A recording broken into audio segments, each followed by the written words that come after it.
বলেন তো আওয়ামী লীগ কি আসলে নিষিদ্ধ হয়েছে? আপনার কি ধারণা আওয়ামী লীগ নিষিদ্ধ হয়েছে নাকি আমাদেরকে মুলার জুস খাওয়ানো হয়েছে? আপনি দেখেন 5 আগস্ট পরবর্তী সময়ে কি বলা হয়েছে যে আওয়ামী লীগের সকল কার্যক্রম বন্ধ। কেন বন্ধ? তাদের বিচার করা হবে। এখন তাদের বিচার করার জন্য আওয়ামী লীগকে তাদের যে কার্যক্রম সভা সমাবেশ সেগুলো বন্ধ করা হয়েছে। আমরা তো সেই এখন যে কালকের দিনে বলা হয়েছে একই কথা বলা হয়েছে। অতএব জনগণকে তো বারবারই বোকা বানানো হইতেছে। মানে আবারও সেই আওয়ামী লীগকে আপনার রিফাইন্ড আওয়ামী লীগ হিসেবে ফিরিয়ে নিয়ে আসার যে প্রক্রিয়া সেই প্রক্রিয়াটাই করা হচ্ছে। অতএব এই যে মুলার জুস, সেই মুলার জুস আমরা কতদিন খাবো? আপনাদের কাছে এটা আমার প্রশ্ন। যারা জানেন, যারা বুঝেন, যারা রাজনীতি বুঝেন, তারা আমার এই কথাটার উত্তর দিবেন।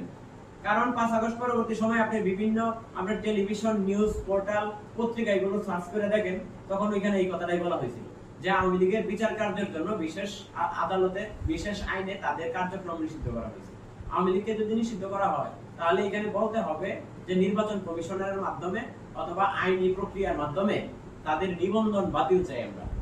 কিন্তু কখনো কি আইন উপদেষ্টা আসিফ নজরুল স্যার বলেছেন যে আমরা তাদের নিবন্ধন বাতিল চাই?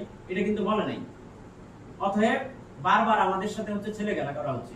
আমরা এই ছেলে খেলা থেকে বের হয়ে আসতে চাই, এটা সঠিক ফয়সালা চাই। সাধারণ মানুষকে বোকা বানানো হচ্ছে এর মাধ্যমে।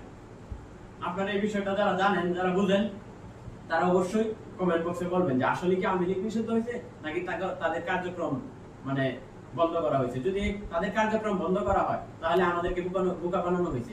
অন্যথায় আইন উপদেষ্টা সহ যারা সংশ্লিষ্ট ওইখানে রয়েছেন তাদের এটা বলতে হবে যে আমরা আওয়ামী লীগের নিবন্ধন বাতিল চাই, আমরা কোনো কার্যক্রম নিষিদ্ধ করতে চাই না।